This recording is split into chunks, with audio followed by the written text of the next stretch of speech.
Entonces, la lectura de hoy día de la práctica número 11 es una lectura de Friedman que se titula Nueva formulación de la teoría cuantitativa del dinero, que es un texto en realidad corto, pero que es un texto en realidad que cambia la forma de entender economía y en particular la forma de aplicar política económica en el mundo. Creo que la profesora les subió un video a ustedes sobre Friedman, una conferencia de Friedman donde él habla de un montón de cosas.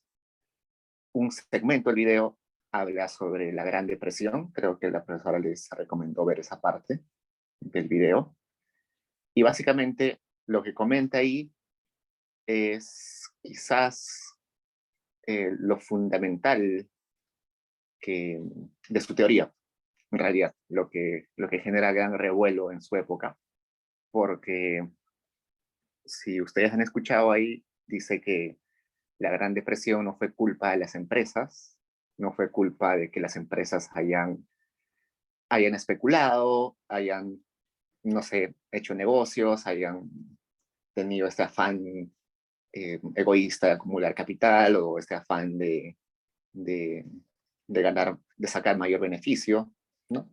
Sino que la Gran Depresión fue causada porque el Banco Central, o la Fed, que es en Estados Unidos, no se comportó de la forma, no dio la cantidad de dinero, la oferta de dinero suficiente para que ese comportamiento de los empresarios tenga un correlato en el mundo monetario, ¿no? Y eso es bastante interesante porque si uno quiere tratar de refutar a Friedman con esa idea, es un poquito difícil, pero a la vez uno no está del todo de acuerdo, ¿no? Uno dice, sí, pero la Gran Depresión sí tuvo que ver con que los precios de las acciones se dispararon y no tenían correlato con el precio real, pero luego Friedman te dice que eso es sostenible si es que el Banco Central hubiera dado la oferta monetaria suficiente. Es muy discutible, pero en algo tiene razón. Y en esa crítica que le hace esto, le pone énfasis a la oferta monetaria, que luego va a ser el instrumento de política monetaria, ¿no? Entonces, recordando un poquito, en la Gran Depresión lo que pasó es que el precio de las acciones en realidad se puede expresar de dos formas. El precio puede ser el precio mmm, real o puede ser el precio eh, de mercado. El precio real se le puede llamar precio de reposición y el precio de mercado es el precio que vemos nosotros en el mercado de Nueva York, digamos, en cualquier mercado. En realidad. Entonces, si ustedes van hoy día, eh, no sé, entran en una página de Bloomberg o a cualquier página, a Yahoo Finance o Google Finance, y ven cuál es el costo de una acción de, no sé, de Amazon. Entonces, el precio de mercado va a aparecer ahí, no sé, ahorita no estoy actualizado, digamos, $2,000, ¿no? Pero ustedes van a los libros contables de Amazon y resulta que la valorización de Amazon en realidad te bota que el precio de una acción debería ser 1.500, ¿no? No son precios distintos. El precio de reposición es el precio real. Tú haces una auditoría a Amazon, sumas todos los activos que tiene, todas las plantas que tiene, todos los bienes que tiene, toda la capacidad productiva, le restas toda su deuda, ¿no? Todo eso lo combinas y ahí te sale su precio, el precio de Amazon. Y el precio de mercado es el precio en realidad que están dispuestos a pagar las personas, ¿no? Y usualmente ese precio es especulativo, ¿no? Yo creo que en el futuro Amazon va a tener un montón de demanda. Yo creo que Amazon en el futuro va a crear nueva tecnología. Yo creo que sus nuevas plataformas de streaming como Prime, Amazon Prime va a superar a Netflix. Entonces, porque creo que en el futuro va a estar mejor, apuesto a que su precio va a ser 2,000. Entonces, esa discrepancia es una discrepancia que puede ser fatal en algunos casos, y fue fatal en 1929. ¿Por qué? Porque esa especulación va a hacer que este precio suba cada vez más, ¿no? Va a subir, no sé, a 3.000, luego la gente, los inversionistas se ponen muy efusivos y lo hacen subir a 4.000, solamente pensando en que en el futuro el precio va a estar mejor. Pero en realidad el precio sigue siendo el mismo, 1.500, el precio real. Entonces llega un momento en el cual todas esas expectativas que tenían los inversionistas se caen, ¿no? No sé, llega acá de 5 años y la plataforma de Amazon Prime, de streaming de Amazon, no logra superar a Netflix y se vuelve un fiasco, nadie lo quiere usar. Entonces, todas las expectativas que uno tenía, la gente se da cuenta y empieza a vender sus acciones y ese precio de 4.000 se cae a 1.500, pero la gente dice, oye, eh, Amazon va a estar mal, va a una mala racha, seguro va a caer más. Entonces la gente empieza a vender, a vender, a vender, hasta que el precio cae muy por debajo. Entonces, eso es cuando la burbuja revienta, ¿no?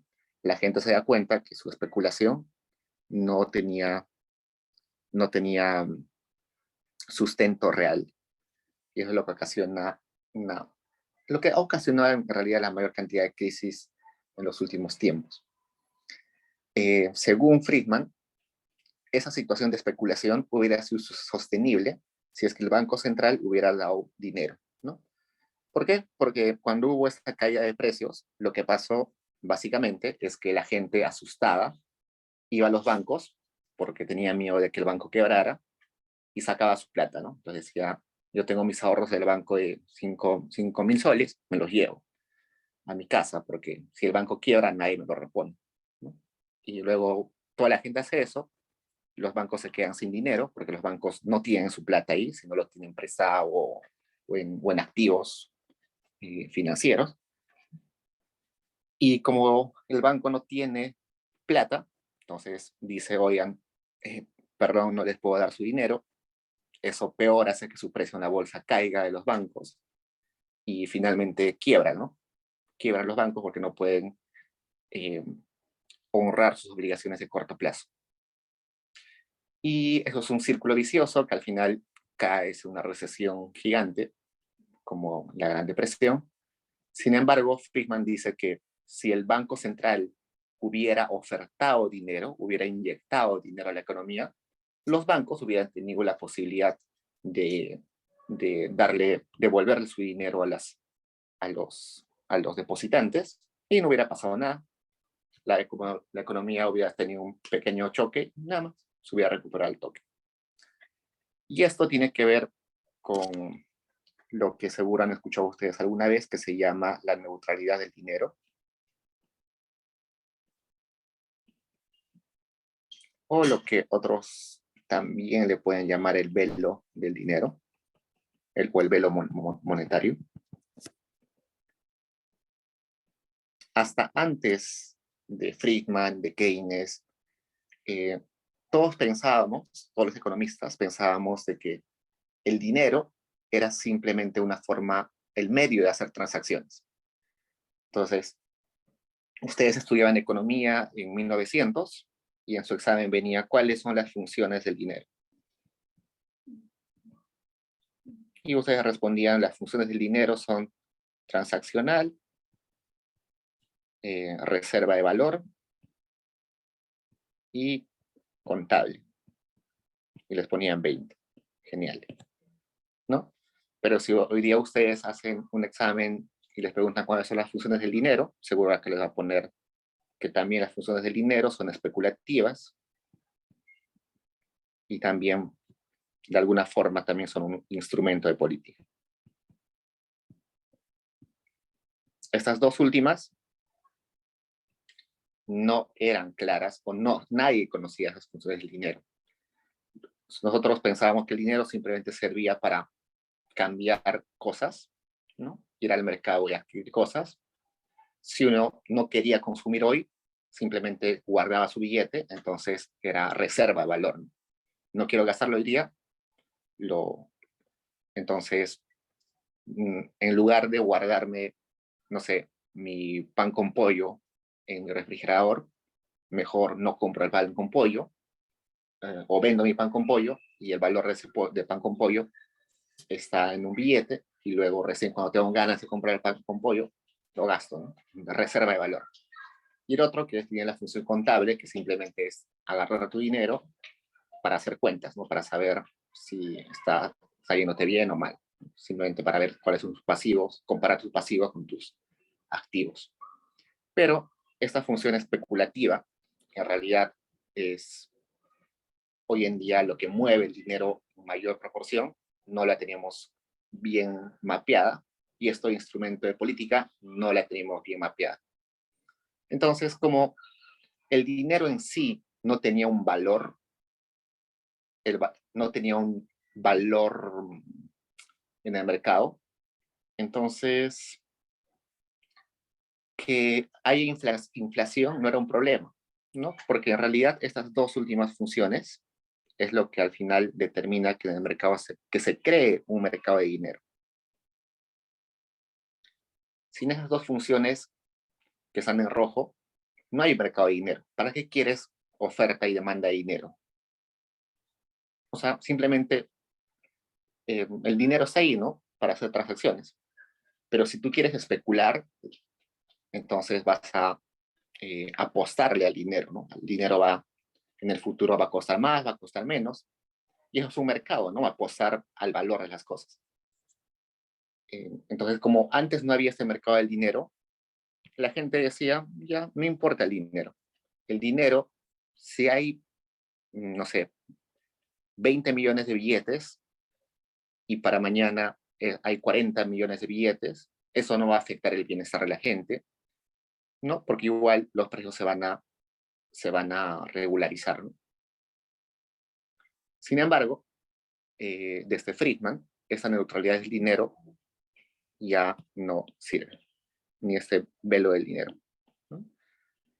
¿Por qué? Porque Friedman va a decir de que las personas, perdón por eso, las personas tienen preferencias por dinero.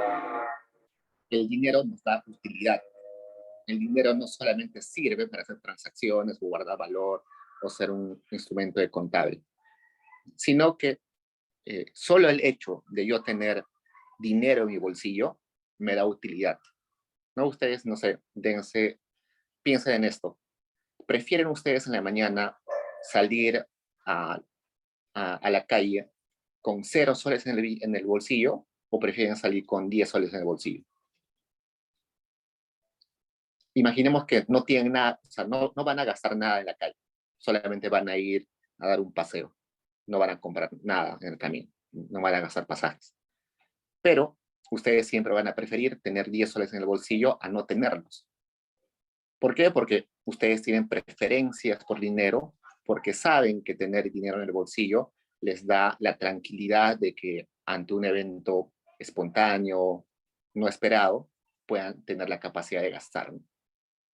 La preferencia por dinero hace que la gente demande dinero. No necesariamente el hecho de comprar cosas te lleva a demandar dinero, sino solamente la posibilidad de comprar cosas te hace demandar dinero. Además, este fin especulativo, que también es decir, oye, en el futuro voy a necesitar más cosas, en el futuro las cosas van a cambiar de valor, me va a demandar dinero. Entonces, no necesariamente el dinero solamente sirve para hacer transacciones, sino también para otras cosas.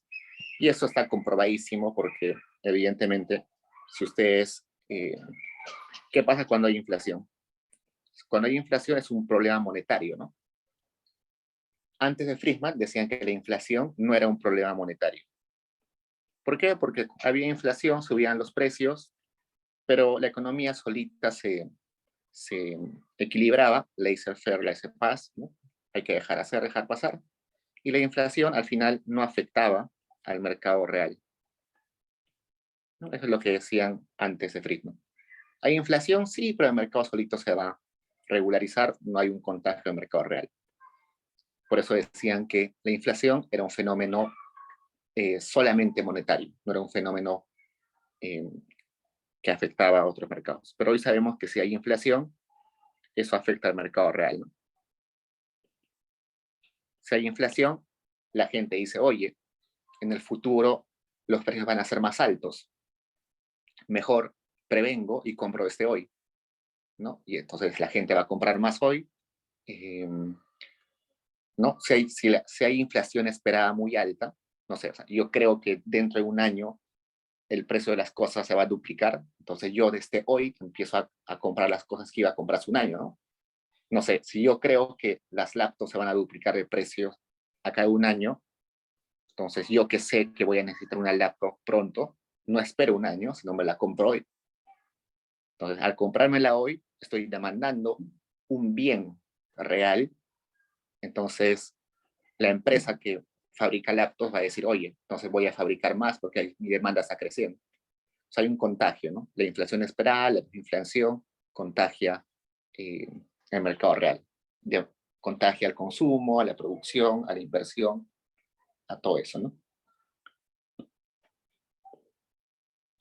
Entonces, como el dinero, los precios, la inflación, sí tienen efectos sobre el mercado real, entonces tiene sentido de que que el Estado pueda utilizar ese canal de transmisión entre el dinero y el mercado real para poder corregir cuestiones de eh, desequilibrios, ¿no? Cuando estábamos con nuestro amigo Keynes, Keynes nos decía que la única forma de corregir desequilibrios en el mercado era que el Estado gaste más, ¿no? El Estado era el encargado de gastar más, eso se llama política fiscal, ¿no? Una política fiscal expansiva es gastar más dinero, una política fiscal contractiva es gastar menos dinero desde el Estado. Pero Friedman dice, oye, pero si hay este canal de transmisión entre el dinero y la economía real, también el dinero se puede utilizar como herramienta de política. Entonces, ahí es cuando recién el Banco Central toma protagonismo. El Banco Central ahora sí puede afectar a las variables del mercado real. Antes, los bancos centrales simplemente eran emisores de dinero, no hacían política monetaria como hoy. Era como una casa de la moneda, solamente se dedicaban a acuñar el dinero, a imprimir billetes, a reponer billetes viejos, nada más. Desde que Friedman dice que hay este canal de transmisión entre el mercado monetario y el mercado real, recién el Banco Central tiene esta función de intervenir. Entonces, con Friedman es con quien a la política fiscal se le suma la posibilidad de hacer política monetaria.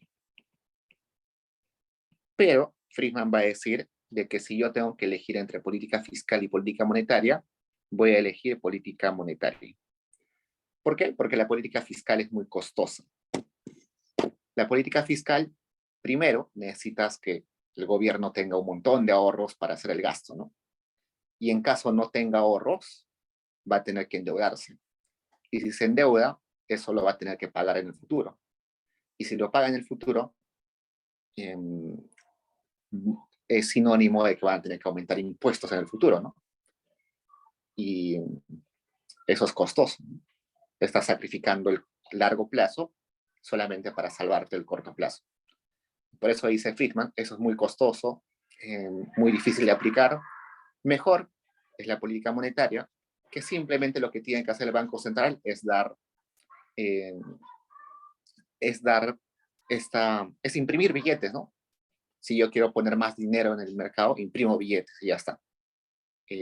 O si quiero sacar dinero, simplemente, no sé, le digo a los bancos, oigan, eh, por ley ustedes tienen que depositar el 10%, tienen que inmovilizar el 10% de todos sus depósitos. Entonces, es más fácil, no hay un costo, simplemente tienes que mandar a que se haga y ya está. Y les digo esto porque con Friedman la política monetaria es solamente oferta de dinero, es decir, imprimir dinero o sacar dinero de la economía. Hoy sabemos que la política monetaria es tasa de interés de referencia, ¿no? tasa de interés de referencia. El Banco Central pone una tasa de interés de referencia y eso, mediante varios canales, afecta a la producción, afecta a la inflación y un montón de cosas. Pero esta noción de tasa de interés como herramienta de política monetaria ya es muy moderna. Hace años, sobre todo en la época de Friedman, la política monetaria es sinónimo simplemente de masa monetaria, no de tasa de interés. Por eso es que sus libros de macroeconomía, los más pasados, los de Blanchard, los de, ¿quién? De Krugman, pero los antiguos, sobre todo en Estados Unidos, cuando hablan de política monetaria dicen aumentar o reducir la masa monetaria, ¿no? No dicen modificar la tasa de interés de referencia. Es por eso, porque hace algunos años esta era la forma de hacer política monetaria. Luego nos dimos cuenta, después de Friedman, de que esto de imprimir dinero y sacar dinero no es eficiente. Eso ya es parte de otra discusión, y por eso se reemplazó esa política monetaria por la tasa de interés. Ok, entonces, básicamente, la gran contribución de Friedman, a pesar de que estemos en desacuerdo concordamos con Friedman, es que pone a la política monetaria sobre la mesa. Y eso hace posible, se le da fuerza a los bancos centrales. Quizás sin la teoría de Friedman, los bancos centrales hoy serían simplemente casas de moneda, ¿no? Serían en realidad hacedores de política. Entonces leamos un poco y dice, Friedman nació en Nueva York, 1912, evidentemente vivió la crisis de los años 30, fue un economista, premio Nobel de Economía, uno de los fundadores de la Escuela de Chicago, y junto a Keynes, Friedman es considerado uno de los economistas más influyentes del siglo XX. Ustedes seguro han escuchado esto de los Chicago Boys, ¿no? Inclusive hace un poco algún político en el Perú ha utilizado esto de los Chicago Boys. Los Chicago Boys fue un grupo de estudiantes de economía, del doctorado de economía, latinoamericanos, especialmente chilenos, que fueron discípulos de Friedman. Friedman, que enseñaba en la Universidad de Chicago, tenía entre sus estudiantes de doctorado y discípulos, había elegido a varios latinoamericanos, especialmente chilenos. ¿Por qué? Porque Friedman sentía de que el mejor lugar para testear su teoría era Latinoamérica, porque Latinoamérica tenía niveles altos de inflación, tenía políticas económicas todavía retrasadas, bancos centrales todavía en muy poco estructurados, estaban economías muy poco abiertas al exterior, economías muy proteccionistas. Entonces él sentía de que si inculcaba sus conocimientos a futuras autoridades de estos países latinoamericanos, se podía comprobar que lo que él decía era verdad. Entonces, luego de acabar el doctorado, muchos de estos economistas se fueron a trabajar a Chile.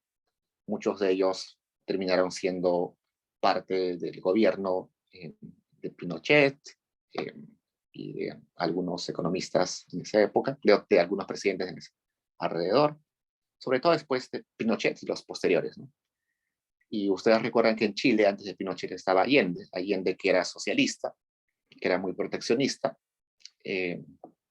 una economía muy cerrada. Entonces Pinochet llega, justo con Pinochet regresan estos economistas de Chicago con ideas de Friedman, convencen al ministro de Economía y convencen a Pinochet de aplicar las políticas y aplican todo lo que decía Friedman, y Chile empieza con una época de bonanza, crece un montón. Evidentemente, esta época fue de gran represión social, represión política, la época de la dictadura de Pinochet, pero en el ámbito económico, los datos dicen que fue una buena época. Es discutible, ¿no?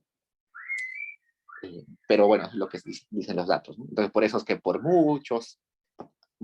muchas décadas después, la gente sigue diciendo que la aplicación de esas políticas liberales de Friedman, de la Escuela de Chicago, deberían ser replicadas en toda Latinoamérica, ¿no? Por eso es que en el Perú, otras personas, economistas, que llegaron al poder, también trataron de hacer lo mismo que hicieron en Chile, y por eso es el ejemplo chileno, ¿no? Hay que hacer las mismas reformas que hizo Chile en su momento. Su enfoque se centró básicamente en un aspecto monetario y se conoce como el fundador del monetarismo. Este incorpora el rol del dinero en la función de consumo. Entonces, parte de la satisfacción que tienen las personas no solamente es porque consumen, sino también porque tienen la posibilidad de consumir, ¿no? El potencial de consumir da una importancia adicional al dinero. Y Friedman propuso una política monetaria ideal, una expansión suave y gradual de la oferta monetaria. Es decir, aumentar la cantidad de billetes y de monedas en la economía poco a poco, ¿no? De modo de que ese aumento de dinero sí va a generar un poquito de inflación, pero la inflación pequeña es tolerable, pero ese impulso monetario hace que crezca la economía, ¿no? En macroeconomía ustedes ya han visto cómo un aumento del dinero puede impulsar un poquito la producción. Dedicó gran parte de su carrera a la crítica de Keynes. Gran parte del seno de su teoría recae sobre el rol de las expectativas futuras de la renta, generando una contraposición directa con Keynes, con su formulación que básicamente es ingresos del periodo en cuestión. Es decir, Keynes era cortoplacista, Friedman hablaba más del largo plazo. ¿Qué más? La obra que teníamos que leer era Studies in the Quantitative Theory of Money, que fue, como les dije, un texto que cambió la forma de entender la economía en los 50 y 60. Y este artículo reconstruye la teoría cuantitativa del dinero, heredada de los clásicos, y la reconfigura en respuesta a la crítica keynesiana que había puesto el énfasis en producto e ingresos, reorientando la teoría de la cantidad de dinero. Entonces les dije que antes de Friedman, no sé, Keynes, los seguidores de Keynes, los neokeynesianos, creían que el dinero no tenía un rol. Recién con Friedman cambia eso. Acá hay una cita que dice: la expresión teoría cuantitativa del dinero es más una evocación de determinado tipo de aproximación general que la designación de una teoría bien definida. El contenido exacto de esta aproximación va desde un truismo definidor del término velocidad a una relación constante y rígida entre la cantidad de dinero definida de una u otra forma y el nivel de precios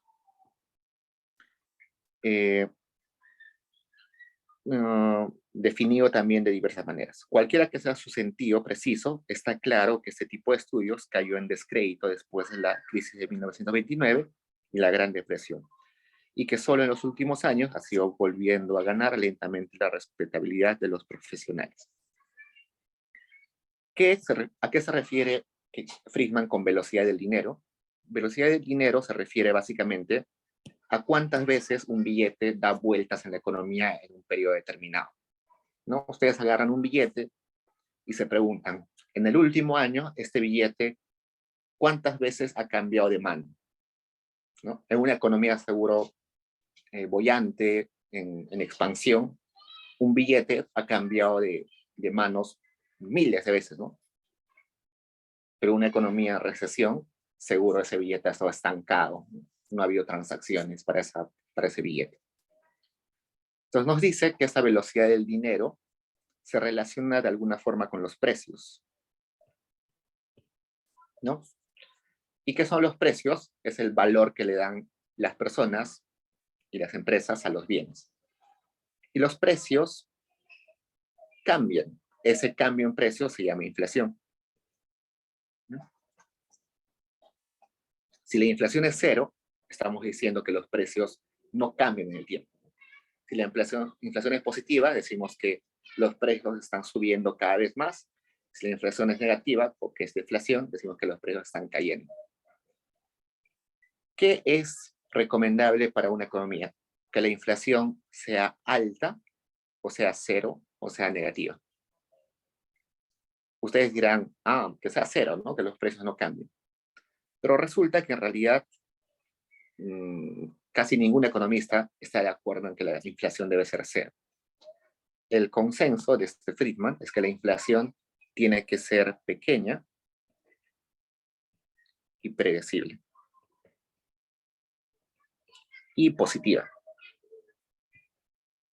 Es decir, sí debe haber un aumento de precios, pero un aumento de precios pequeño y que se pueda predecir. Por eso es que el Banco Central que nosotros tenemos no es que busca su rango de inflación del BCR no es cero, sino tiene un rango de tamaño 1.5, ¿no? Ahora creo que está en 1.5 a 3. Pero básicamente el Banco Central lo que dice es, oye, ten una inflación chiquita, pero positiva, y que además tanto las empresas, los consumidores, todos sepan de que esa inflación no va a pasar de este rango, ¿no? Va a ser chiquita y predecible. ¿Y por qué? ¿Por qué necesitamos esto? Ustedes imaginen que son empresarios y la inflación es muy grande. Digamos que la inflación es 20%. Entonces, si la inflación es 20%, yo sé que yo como empresario que produzco laptops, sé que si yo vendo hoy una laptop la voy a vender a 1.000 soles. Pero si espero un año, la voy a poder vender a 1.200 soles. ¿Qué prefiero? Pues me pongo a producir hoy un montón de laptops, pero no las vendo hoy, las voy a vender en un año. Eso quiere decir que la producción hoy va a aumentar, ¿sí? Pero las ventas no van a aumentar, ¿no? El consumo no va a aumentar.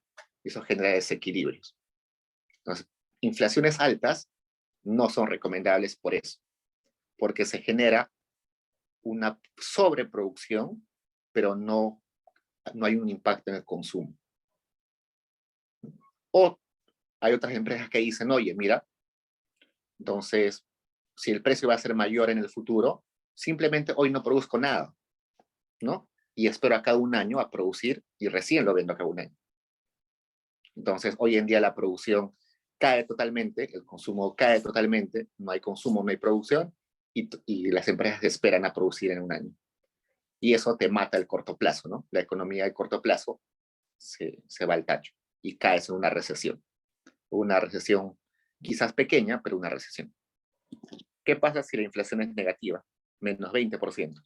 Si la inflación es negativa, menos 20%, los empresarios están diciendo, oye, o los consumidores, ¿no? Los consumidores están diciendo, oye, puedo comprar una laptop hoy a 1.000 soles o espero un año y esa laptop va a bajar de precio en 20%, va a estar 800 soles.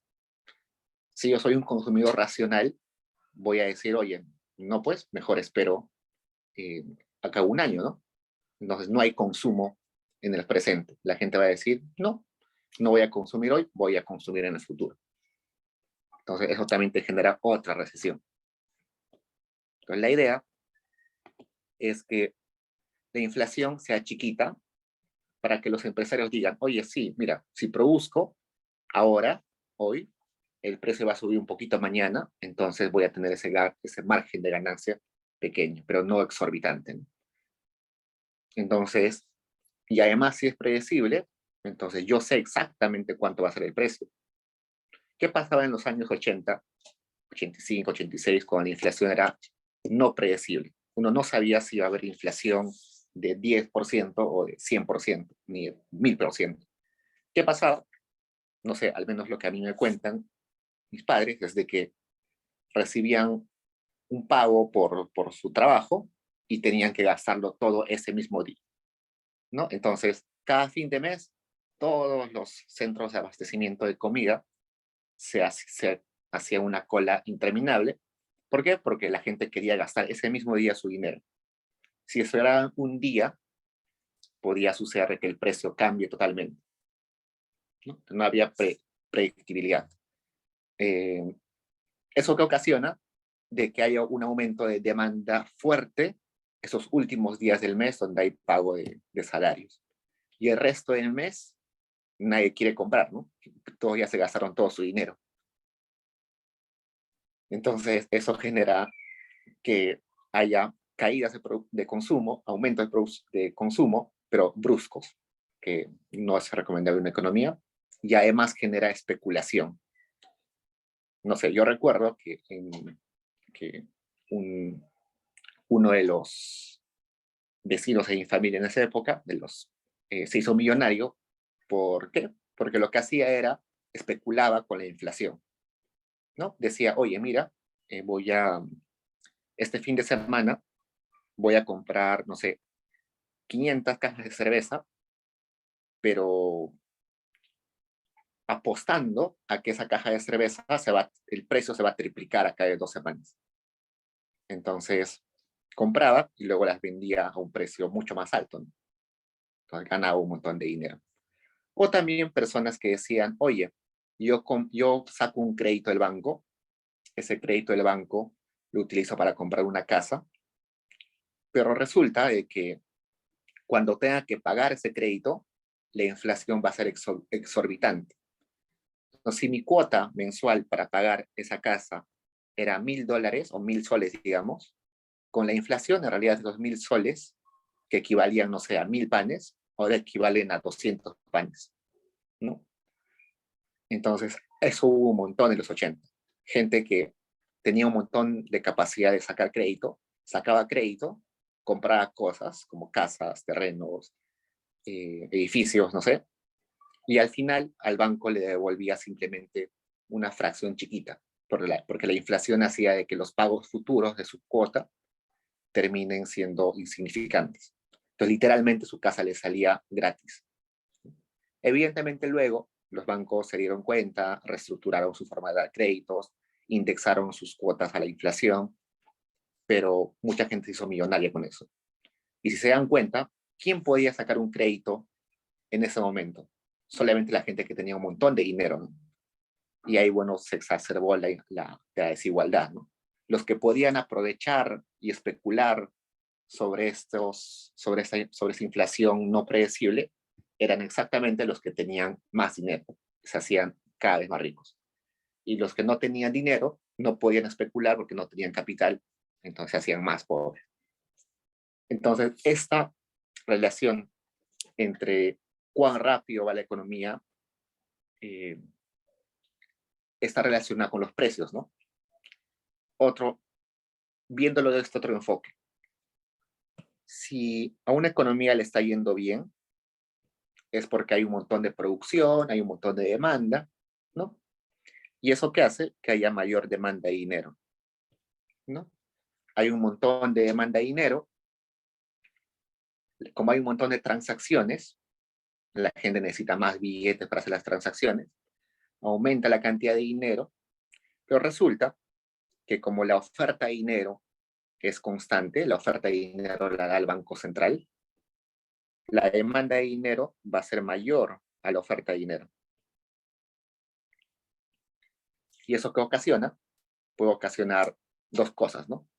Dependiendo de qué tipo de economía. De que los precios se vean afectados, que el precio aumente, o que la tasa de interés, o que la tasa de interés tenga que aumentar, ¿no? O al revés. Esto es al revés, ¿no? Esto es mayor. La demanda de dinero es mayor. Aumentan los precios, o la tasa de interés aumenta. Y la tasa de interés, ¿qué cosa es? Es simplemente el precio del dinero. Es un precio más. Entonces, una economía que crece demasiado rápido, sus precios aumentan, ¿no? ¿Eso quiere decir?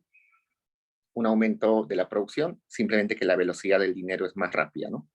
Hay más transacciones, como hay más transacciones, hay mayor necesidad de tener billetes disponibles. Entonces, esa relación donde los precios están conectados con la producción real es algo que no se veía antes de Friedman. A ver, que yo sepa, no existe una afirmación sistemática de la teoría desarrollada en Chicago, aunque ese sistema pueda leerse entre líneas en los escritos de Simmons y Mintz. Está diciendo que antes de él, en Chicago, no había una teoría clara sobre el dinero. Así tenía que ser porque la tradición de Chicago no es un sistema rígido, no son unos ortodoxos cerrados, conservadores, sino es una forma de mirar las cosas que va a ir evolucionando. Se trata de un enfoque teórico que insiste en la importancia del dinero, en que toda interpretación de los movimientos a corto plazo de la actividad económica será errónea con toda probabilidad si no explica por qué determinadas personas están dispuestas a mantener la cantidad nominal de dinero. Básicamente, de esto se desprende que hay que tomar en cuenta que el dinero a veces se mantiene en los bolsillos de la gente con fines precautorios, ¿no? Con fines especulativos. No necesariamente todo el dinero termina yendo a comprar cosas. ¿Qué más? La teoría cuantitativa es una teoría de la demanda de dinero y no del output, la renta de los precios. Antes de Friedman, Keynes y todo su séquito se enfocaban básicamente en el output, que es Y, producción, la renta, que es básicamente el ingreso de las personas, y los precios. Pero nadie se interesaba sobre la demanda de dinero. Entonces, el primero que se interesa sobre la demanda de dinero es Friedman. La novedad de esta teoría parte de una especificación. El dinero no solamente es un medio de transacción, sino también es un activo en sí. Es una forma de riqueza. Entonces podemos entender al dinero como si fuera un bien más. Si el dinero es un bien más, entonces tiene un mercado de dinero, donde la gente está dispuesta a pagar un precio por el dinero y la gente está dispuesta a ofrecer el dinero por un precio. ¿Y cuál es el precio del dinero? La tasa de interés, ¿no? Si yo quiero el dinero disponible ahorita, voy a ofrecer pagar una tasa de interés alta, ¿no?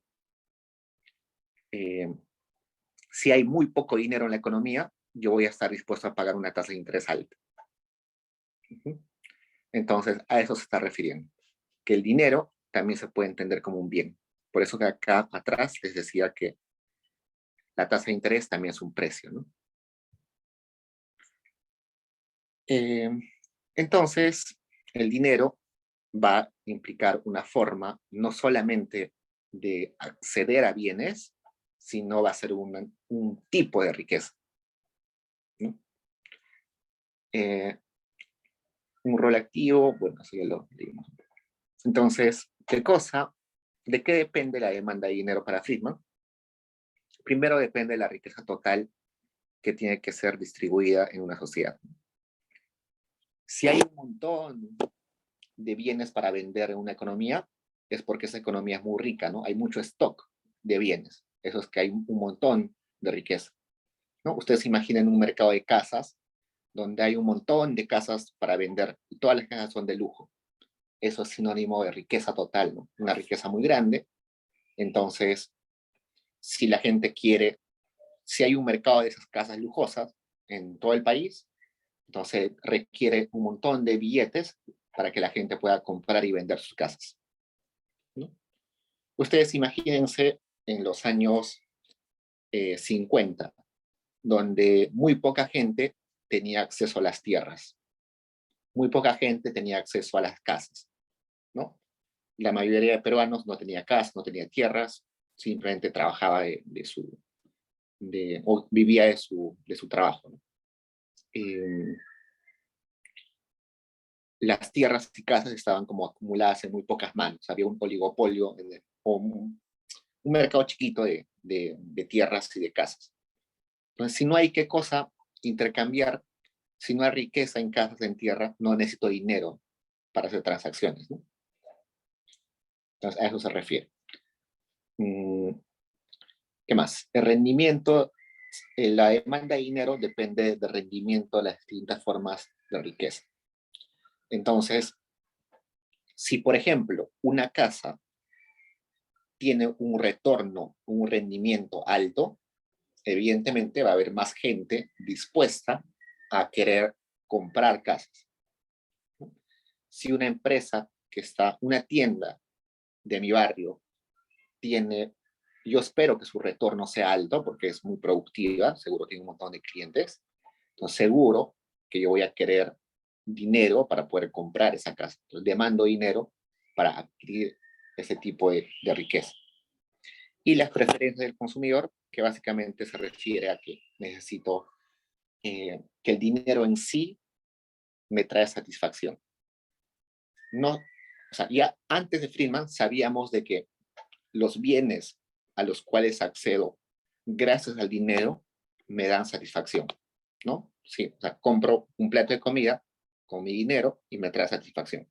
Entonces, el dinero es un medio, pero el dinero en sí también me da satisfacción. Esa es la novedad quizás más importante en estos tres, ¿no? Porque Friedman, pero antes de Friedman, este 1 y 2 ya estaban mapeados por los economistas, pero el tercero no. La fuente de riqueza es el trabajo humano, siendo la riqueza total expresada de la siguiente forma. La riqueza W es simplemente, W es riqueza, en inglés riqueza es wealth, no me recuerdo, es simplemente el ingreso de las personas dividido entre la tasa de interés, que es una tasa de retorno en realidad, ¿no? Entonces, yo me pregunto, ¿cuál es la riqueza cuál es mi riqueza mía? O sea, yo como persona, ¿cuánta riqueza puedo tener o cuánto es mi riqueza hoy en día? ¿No? Entonces, ¿qué tengo que hacer? Sumar todo lo que voy a recibir y lo que he recibido como ingresos en mi vida, ¿no? Todos los salarios que he recibido en mi vida, y eso ajustarlo por la tasa de interés. Y si eso es grande, entonces digo que soy muy rico, ¿no? Eso significa una cosa. Cuán rico sea yo no depende exclusivamente de cuántas cosas tenga hoy, sino de cuántas cosas puedo tener en el futuro con lo que tengo hoy. En otras palabras, si supongamos que yo gano $1,000 al mes, ¿ok? Y tengo en ahorros $5,000. Entonces mi riqueza son simplemente $6,000, ¿no? Según Friedman, mi riqueza no son $6,000. Mi riqueza son $5,000, que son mis ahorros, más lo que yo podría generar con esos $5,000 en el futuro. No sé, esos $5,000 quizás me pueden generar un retorno en el futuro de, no sé, de 100 cada mes. Entonces, cada mes me va a dar un retorno de 100. Pero como esos retornos son futuros, tengo que ajustarlos por la tasa de interés, ¿no? Porque tener 100 soles hoy no es lo mismo a tener 100 soles en el futuro. Y además, cada mes estoy recibiendo 1,000 soles en salarios, ¿no? En el futuro voy a recibir 100 soles en salarios. Pero como esos salarios están en el futuro, también tengo que traerlos al presente con la tasa de interés. Y no sé, además tengo una casa y esa casa cuesta, no sé, 200,000 soles, un departamento de 200,000 soles o dólares. No, no solamente mi riqueza es ese departamento, sino lo que yo puedo tener en el futuro gracias a ese departamento. Lo puedo alquilar, eso también forma parte de mi riqueza total.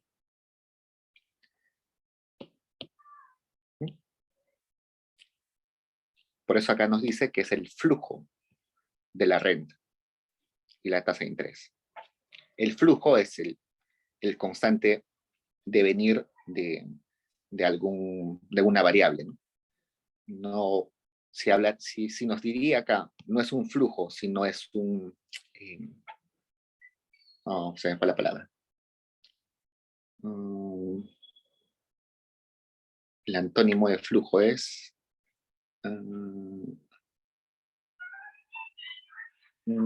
¿Alguien se acuerda del antónimo de flujo? Stock, gracias, Luis. ¿No? Si me diría, ¿es un stock?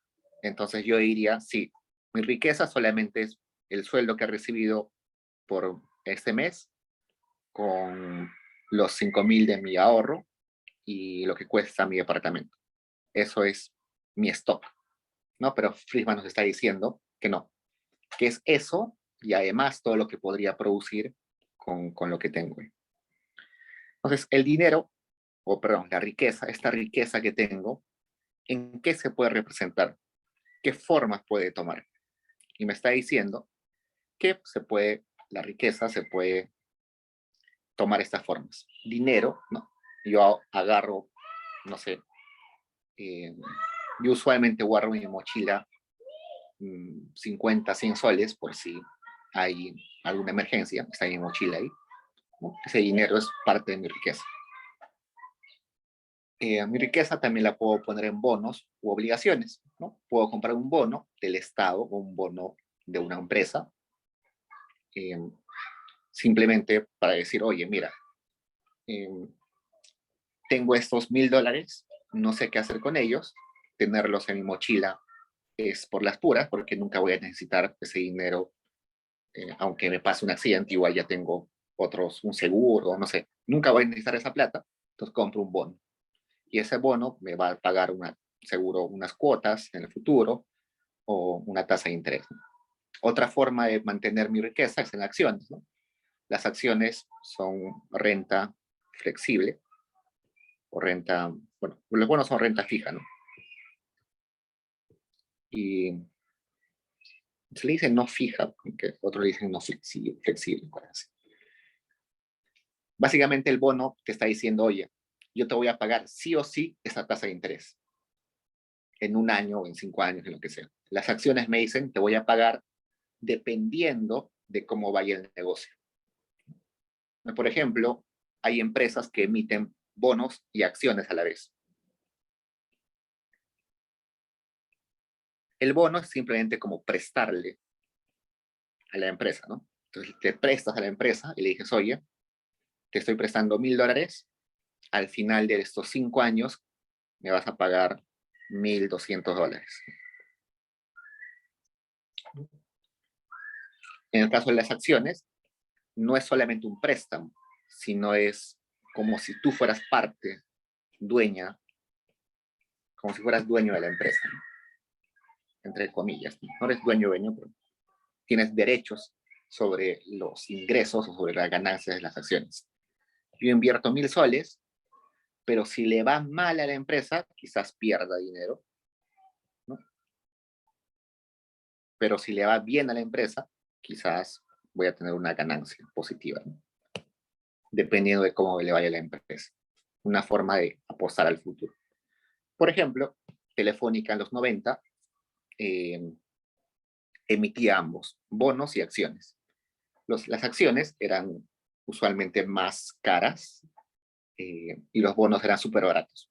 Yo recuerdo que en los 90, gente muy humilde tenía bonos de Telefónica, porque eran muy baratos, costaban 1 sol, 2 soles, 3 soles. Luego, con problemas de Telefónica, se descontinuó eso, pero hoy en día básicamente las empresas solamente emiten acciones, es raro que emitan bonos, los bonos son ya casi exclusividad solamente de los estados de los países, ¿no? Pero en teoría una empresa también puede emitir bonos. Los bienes físicos, no sé, como casas, edificios, maquinarias, y el capital humano es su capacidad potencial de generar ingresos laborales o ingresos derivados de tu trabajo en el futuro, ¿no? Por eso que le decía que si yo gano 1.000 soles, $1.000 al mes con mi trabajo, potencialmente en el futuro, mi capacidad de generar dinero va a estar por ahí, ¿no? Si invierto en educación, seguro que esa capacidad de generar ingresos va a aumentar. Bueno, acá nos da básicamente una definición de qué son estas formas de mantener dinero y cuáles son y de qué depende su rendimiento. Me dice, el dinero es la forma base de la riqueza. ¿Por qué? Porque toda forma de riqueza se puede convertir en dinero, o toda forma de riqueza se puede expresar en dinero, por eso es la base, ¿no? Las obligaciones o los bonos, las acciones, los bienes físicos, el capital humano, se pueden expresar en dinero. Pero quizás el dinero no se puede expresar en capital humano. Al revés, no es posible, ¿no? Me dice, si bien podría rendir vía depósitos con el interés, asumiremos que se trata solo de efectivo, de forma tal que solo está sujeta a su rendimiento AP, al igual que todos los otros. Es decir, estamos asumiendo que este dinero está guardado en mi mochila, debajo de mi colchón, no genera ninguna tasa de interés, ¿no? Está solamente en mi bolsillo, nada más. Si lo pongo en un banco, sí me va a pagar una tasa de interés, pero inicialmente asumimos que no. A lo único que está sujeto es al precio. Es decir, si yo tengo 1.000 soles, eso es la forma nominal del dinero, ¿no? Si yo lo quiero pasar a la forma real del dinero, yo diría cuánto puedo comprar con esos 1.000 soles. Supongamos que puedo comprar 10.000 panes, ¿no? O 1.000 panes, para que sea exacto, ¿no? Porque cada pan está a un sol. Si por alguna razón el precio de los panes o de los bienes en general aumenta y se duplica, entonces mi riqueza se va a ver afectada. Ya no voy a poder comprar 1.000 panes, sino solamente 500 panes, ¿no? Entonces me está diciendo, el rendimiento de esos 1.000 soles que yo tengo en el bolsillo, cuánto voy a poder comprar en el futuro con esos 1.000 soles, va a depender solamente del precio, ¿no? Si el precio es constante, entonces mi riqueza va a estar constante. Si el precio aumenta, entonces mi riqueza va a ir decayendo en el tiempo. Luego nos dice obligaciones. Obligaciones lo utiliza como sinónimo de bonos. En realidad, los bonos son contratos, ¿no? Yo contrato, es un contrato donde una parte le dice a la otra, oye, te estoy dando este dinero al vencimiento de este plazo, tú me devuelves con un adicional, ¿no? Por eso es una obligación, es un contrato, una obligación. Entonces, al menos en Friedman, leanlo como sinónimos, como una obligación, un bono. Es como un préstamo, ¿no? Estoy prestando dinero a una empresa o al Estado a cambio de un rendimiento. Entonces, su rendimiento en el futuro va a depender de dos cosas. Del precio, que ya vimos, ¿no? O sea, si yo compro un bono hoy de $1.000, estoy dejando de comer, no, de 1.000 soles, digamos. Compro un bono de 1.000 soles. Para comprar ese bono, estoy dejando de comer 1.000 panes. Y si al final del periodo los precios en la economía se han disparado, al vencimiento de este bono, los precios han disparado y se han multiplicado por 10, no sé. Entonces, con lo que van a pagar el bono, me van a devolver el dinero del bono más el adicional, básicamente voy a perder, ¿no? Supongamos que al inicio invierto 1.000 soles en bonos, hacia el final me van a pagar 1.200, ¿no? Entonces yo estaba esperando de que si los precios no cambiaban, al inicio podía comer 1.000 panes y al final iba a poder comer 1.200 panes, ¿no? Pero ¿qué pasa si los precios se duplican? Entonces he dejado de consumir 1.000 panes, pero ahora hacia el final solamente voy a poder consumir 600 panes, ¿no? El precio se duplicó. Entonces, nominalmente parece que soy más rico. Antes tenía 1.000 soles, ahora tengo 1.200 soles. Pero mi riqueza real, a pesar de que me han dado más soles, está en desmedro. Entonces, por eso es que depende de dos cosas.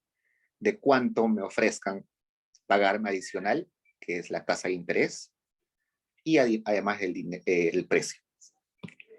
Las acciones, que básicamente son, ya les expliqué, ser, entre comillas, dueño de una empresa, depende en realidad de tres cosas, pero vamos a asumir que dos. Una, que son los dividendos, es decir, como yo soy, entre comillas, dueño de una empresa, los dividendos lo que van a pagar cada fin de año dependiendo de esos beneficios, ¿no? Si hay beneficios altos, se van a dar un montón de dividendos. Si hay pérdidas, no van a pagar nada seguro. Y además de la variación del precio base. Entonces, y bueno, también depende del precio, ¿no? Podemos poner el precio también. ¿Por qué? Porque cuando yo compro una acción, estoy dejando de, de, de consumir panes, supongamos, para comprar la acción. Entonces, cuando yo decida vender la acción, entonces tengo que comparar cuántos panes al final de ese periodo yo he podido adquirir, ¿no? ¿Y por qué me dice que depende también de la variación del precio base? Cuando yo compro una acción, el precio fluctúa, ¿no es cierto? Así, pongamos.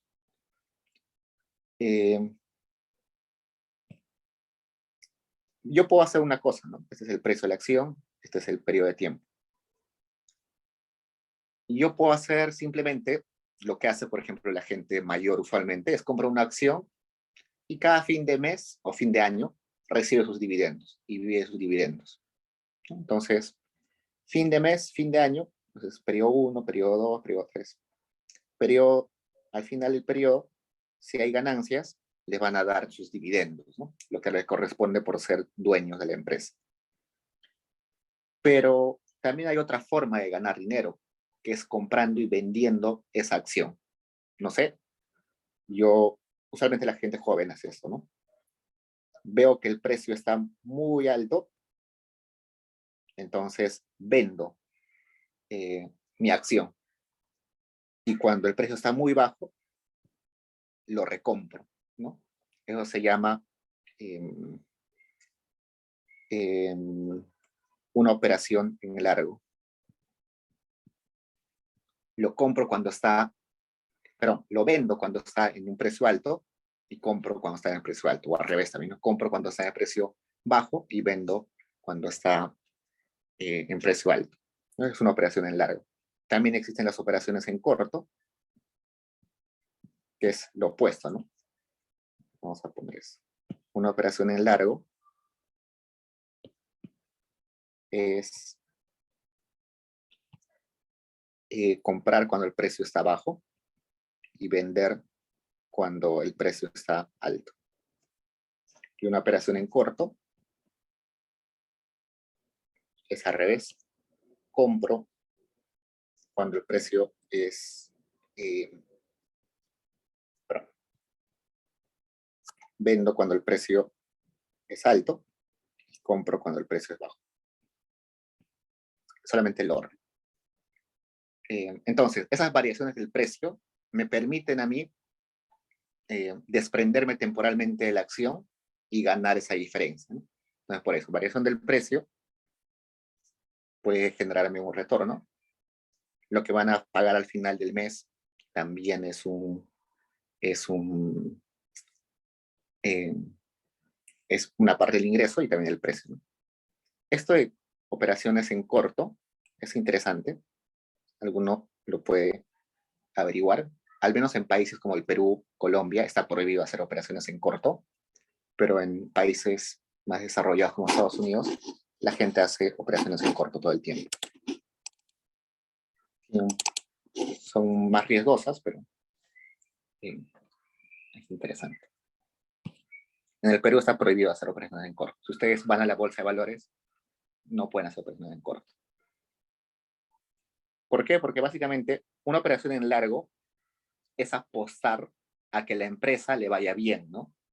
Porque estoy diciendo, compro en un precio bajo porque sé que a la empresa le va a ir bien y su precio va a aumentar, ¿no? Estoy apostando a que le va a ir bien a la empresa.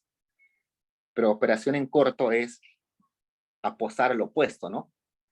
que a la empresa le va a ir mal. Entonces, eso moralmente no es ético, ¿no? Estoy apostando a que le va a ir mal a una empresa, ¿no? No sé, es como apostar a que mi amigo le va a dar cáncer, ¿no? Entonces, no se debe, éticamente no está aceptado en nuestros países, por eso es que no está prohibido legalmente. ¿Qué más? Bienes físicos. Bueno, los bienes físicos, su rendimiento va a depender de su precio y también de su depreciación. Entonces, depende de los precios, su valor inicial y depende de su depreciación. Todos los bienes se van desgastando con el tiempo. Ustedes compran un carro, el mismo uso hace que se gasten las piezas, si no lo usan se oxidan las piezas, va perdiendo valor. O no sé, compran el último carro del 2021, pero bueno, acá de 2 años ya se vuelve como tecnología obsoleta, entonces pierde valor. Y el capital humano, que es un poquito más interesante y también un poquito más complicado, porque depende de la inversión en capital, ¿no? Ustedes seguro irán pagar la universidad, eh, pero no es del todo testeable. Ustedes pueden ver eh, papers sobre retornos a la educación, que básicamente les dicen, si yo invierto, no sé, un sol más en la educación de mis hijos, eso cuánto de retorno me va a dar a lo largo de su vida, ¿no? O si dejo de invertir un sol en mis hijos en educación, cuánto eso va a ir en desmedro de sus ingresos futuros, ¿no? Y la investigación es bastante heterogénea. Hay algunos papers que te dicen que los retornos son altísimos, otros que no tanto, otros que te dicen que depende de qué contexto, de qué carreras. Entonces es un poquito más difícil como testearlo, no ponerle un precio. Eh, Sin embargo, a pesar que no se le puede poner un precio eh, puntual, eh, sí sabemos que el nivel de precios va a afectar su rendimiento, ¿no?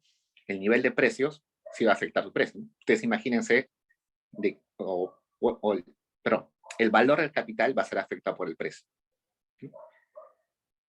Ganes lo que ganes con tu capital humano en el futuro, si los precios se van a ir duplicando todo el tiempo, entonces tu riqueza no va a ser estable, ¿no? Tu riqueza, eh, lo que estás produciendo con tu capital humano, con tu educación, siempre va a ir reduciéndose porque los precios cada vez van a estar aumentando. El costo de vida va a estar cada vez aumentando. Ok, entonces en esto hay una injerencia entre gustos y preferencias. En una parte dijimos de que las preferencias por tener dinero físico en tu bolsillo, pero también las preferencias por riesgo, ¿no? Hay personas de que son adversas a riesgo, otras que son neutrales a riesgo y otras que son amantes de riesgo. Seguro las personas más adversas a riesgo van a querer comprar, no sé, bonos o bienes físicos, ¿no? Por eso es que les decía que los ancianos, los agentes mayor, usualmente compran bonos, porque no hay riesgo, ¿no? Y ya tienes como, eh, ya tienes definido cuándo te van a pagar en el futuro. Entonces, si soy adverso a riesgo, seguro me voy por este tipo de riqueza. Pero si soy amante de riesgo y, y no tengo mucho que perder, entonces voy y me compro criptomonedas, no sé, que su volatilidad son altísimas, ¿no? Me compro acciones en Tesla, que en un día puede caer el 11% de su valor y al día siguiente puede subir 8% de su valor, ¿no? Eh, Entonces, eso también depende. Entonces, estas formas en las cuales la gente mantiene su riqueza son sustitutos, ¿no?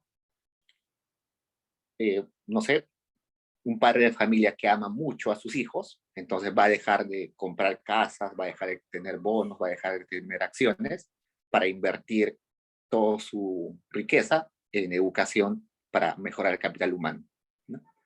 Pero si, no sé, este padre es medio desconsiderado, entonces seguro va a comprar acciones, va a comprar bienes físicos, no le va a importar comprar o educar a su hijo, ¿no? O esa persona eh, mm, le gusta le gusta comerciar en el mercado de acciones, de derivados, de criptomonedas, seguro que va a mantener su riqueza en un tipo y no en otro tipo, ¿no? Entonces, todos estos tipos de riquezas son sustitutos, uno puede sustituirlos, y eso, ¿de qué va a depender? Va a depender de los gustos y preferencias, de la aversión a riesgo, y también va a depender de lo que se diferencia entre ellos, que básicamente son los retornos, ¿no? El retorno a las obligaciones es distinto que el retorno a las acciones, el retorno al capital también es distinto. Entonces, de esas cosas depende en qué voy a poner mi riqueza. Entonces me dice acá, la utilidad de una persona depende de cuánto dinero tenga, de cuántos bonos tenga, de cuántas acciones tenga, de cuántos bienes físicos, ¿no? De cuánto capital humano, y bueno, este U, que es básicamente un error, o otras cosas, ese U es simplemente preferencias, gustos, todo lo que no está acá se pone ahí. Gustos, preferencias, todo eso.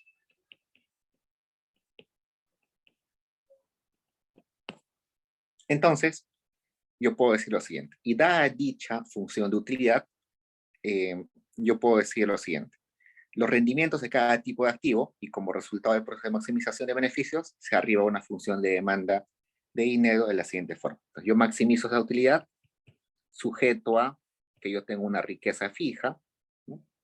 Una riqueza en el tiempo, pero que es fija, dependiendo, no sé, sujeto también a la oferta de cada activo, sujeta al rendimiento de cada activo,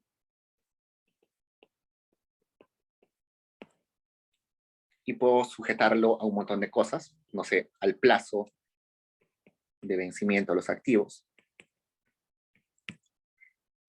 Y luego esa maximización me dice lo siguiente. La demanda de esa M, es decir, de cuánto dinero quiero poseer líquido en mi mochila, en mi billetera, va a depender de lo siguiente. Del nivel de precios. Si los precios son muy altos, de seguro voy a necesitar más dinero en mi bolsillo por si hay algún imprevisto. Va a depender de retorno ese sería el retorno de los bonos. Va a depender de retorno de las acciones, además de la diferencia que hay en los precios, diferencia de los precios y el retorno o lo que yo gano por las acciones. Va a depender de la diferencia entre los precios de la riqueza física, también de la riqueza, que esto es la riqueza del trabajo futuro, y también de las preferencias, de todo eso, ¿no? Entonces, ¿por qué depende del retorno de todos los demás activos? Porque son sustitutos, ¿no? Como M, B, E, G, H son sustitutos. Entonces, dependiendo de cuánto me ofrezca de retorno los demás, voy a determinar cuánto voy a decidir tener de dinero como líquido, ¿no? Entonces, ¿qué pasa? No sé, si el retorno de las acciones, perdón, el retorno de los bonos aumenta, el retorno de los bonos aumenta, entonces mi demanda por dinero va a caer, ¿no? Y yo sé de que si de mis 100 soles que están en mi mochila, en lugar de estar en mi mochila, los compro un bono y ese retorno del bono va a ser altísimo, no sé, un país está ofreciendo 120% de retorno si le compramos bonos, entonces ya, agarro sus 100 soles de mi bolsillo y los pongo en mi mochila y los pongo en bonos. Entonces hay una relación inversa, ¿no? Esto va a aumentar o va a disminuir, perdón. si los retornos de los bonos aumentan, si los retornos de las acciones aumentan, si el retorno de la educación, de los bienes físicos aumenta. ¿Sí? Porque hay sustituciones. Entonces, ¿qué es lo que hace? Es básicamente, está metiendo las preferencias de dinero acá. Y las preferencias por dinero. En la demanda de dinero.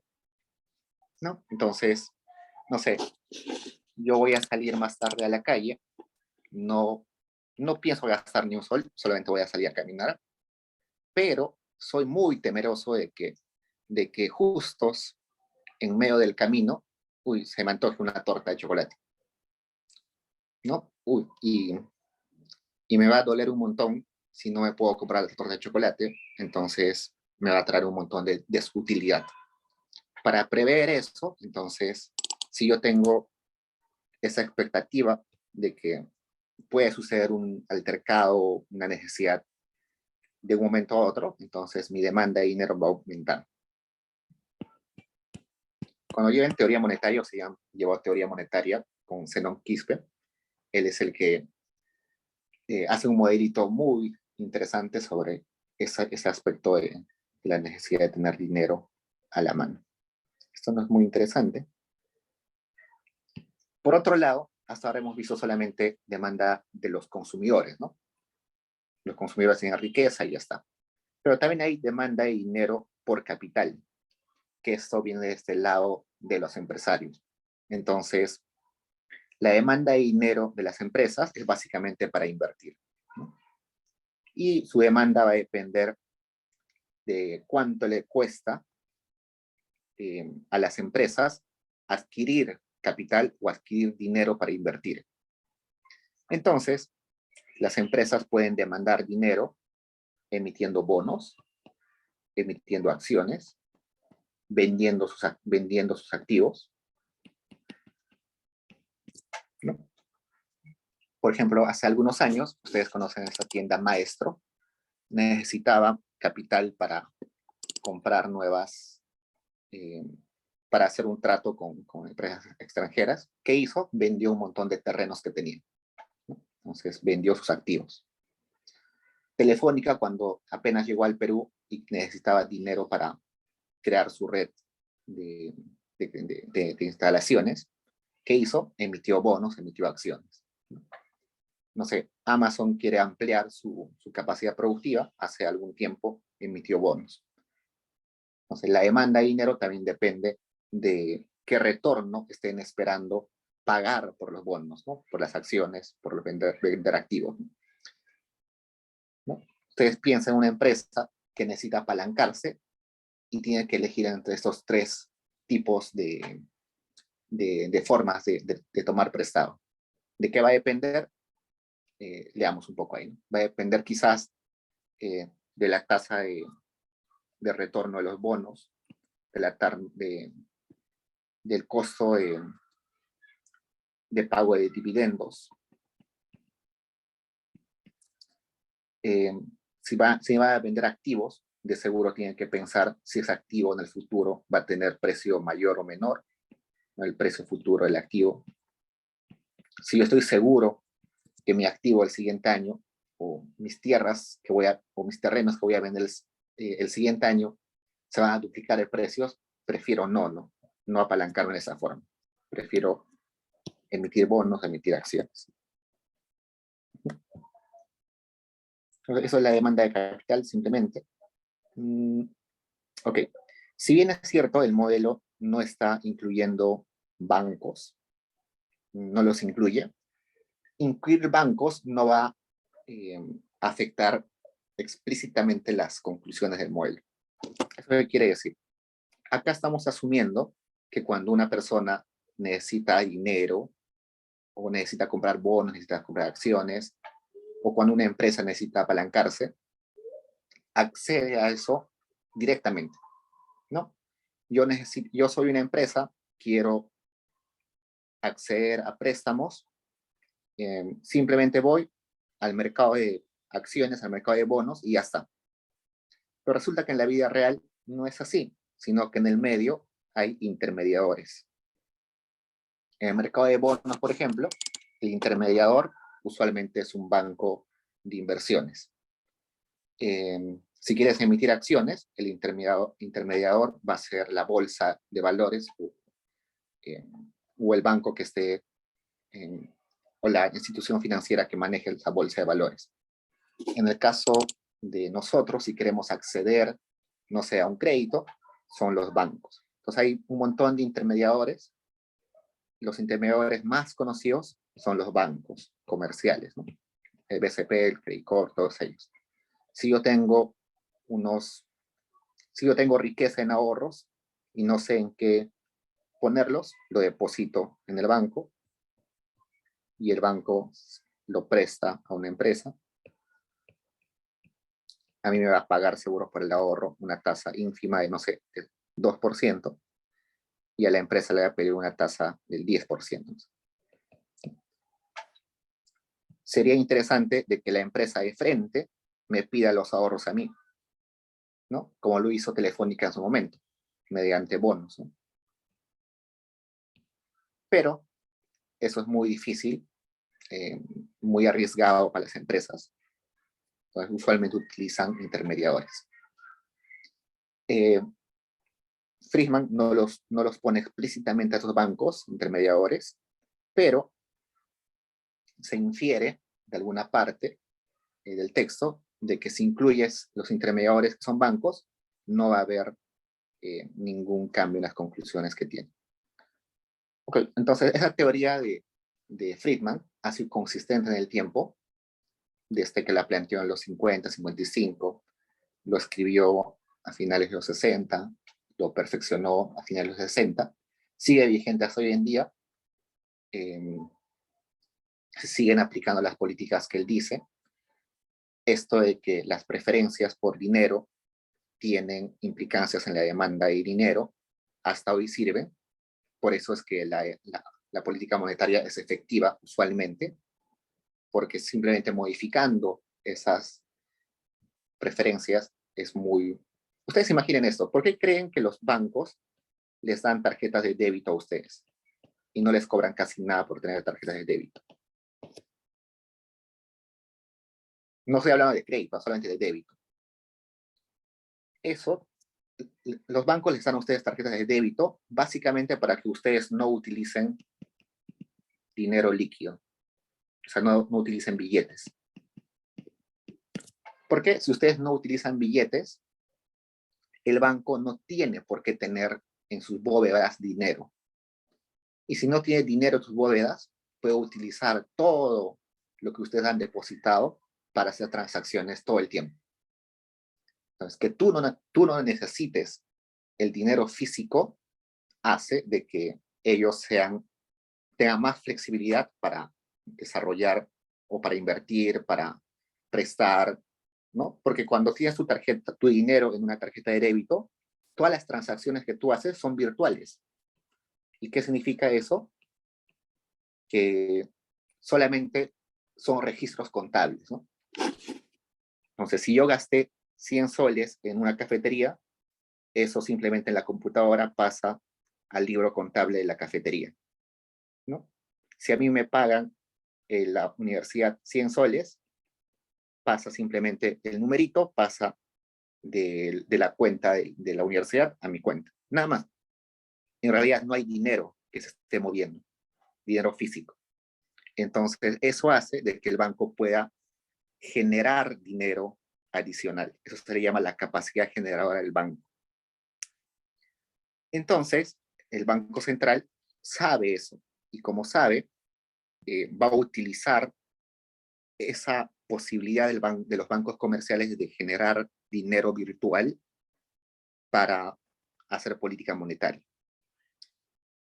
Entonces, si nosotros nos hemos acostumbrado todo el tiempo a utilizar dinero virtual o tarjeta de débito, eso es simplemente cambiar nuestras preferencias por dinero, ¿no? Ya no queremos dinero líquido, sino queremos dinero simplemente en plástico. Nos ganó el tiempo. Pueden empezar su control. Voy a estar acá. Cualquier cosa que necesite.